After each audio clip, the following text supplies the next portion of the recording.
30 апреля в 17 муниципалитетах Коми действует особый противопожарный режим. Запрещено разводить костры, жечь сухую траву, мусор. На севере ограничения введут не позднее 15 июня. Готовность региона противостоять огню на все 100. Но жителей волнует состояние некоторых пожарных пунктов. Строительство новых в ближайшие 2 года планируется в поселке Каджиром Печорского района и поселке Подтыбок Карткировского. Жители села Подтыбок пусть не волнуются. На самом деле мы ничего не собирались переносить.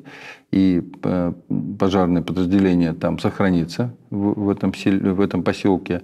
У нас проводится работа сейчас для того, чтобы включить в республиканскую адресную инвестиционную программу строительство пожарного депо для размещения отдельного поста в поселке. Причем на новом выделенном земельном участке.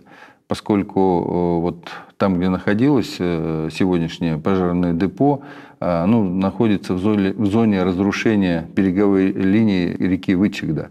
Другая стихия – вода – уже нанесла урон республике, затоплены частные дома. Ущерб регион восполнит за свой счет. На восстановление разрушенных водой дорог средства выделит федеральный центр. С такой просьбой руководитель Коми обратился к президенту. Владимир Путин поручил Минтрансу отработать вопрос на практике. Как только вода спадет, комиссия оценит последствия. По предварительным подсчетам понадобится почти 200 миллионов. Пострадали и социальные объекты. Это школа села Среднее Бугаево Устилимского района. За последние 8 лет ее топило 4 раза. О строительстве новой в рамках государственно-частного партнерства Владимир Уйба договорился с одним из банков.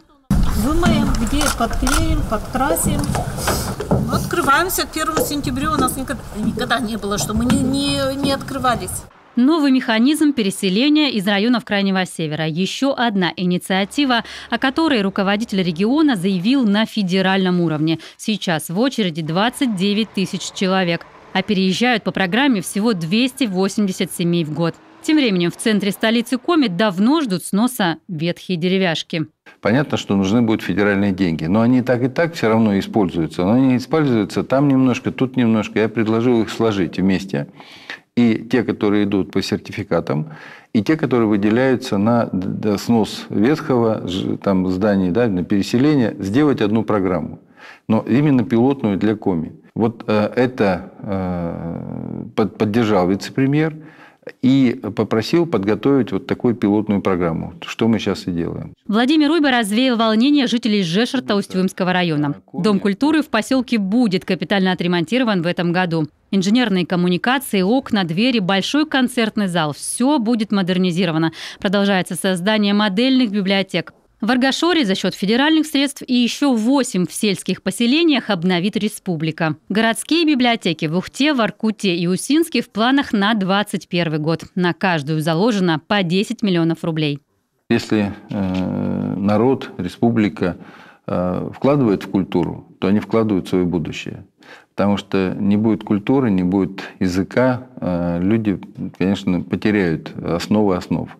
А в республике, я считаю, с этим, слава богу, все в порядке. То есть мы достаточно много вкладываем республиканских денег, федеральных денег. Руководитель региона оценил эпидобстановку в Коми. Более 1300 заболевших. Выздоровело меньше половины. Первый этап послабления введен, но расслабляться не стоит. Маска, перчатки, дезинфекция, дистанция. Держим оборону от вирусов. Ольга Коняева, телеканал Юрган.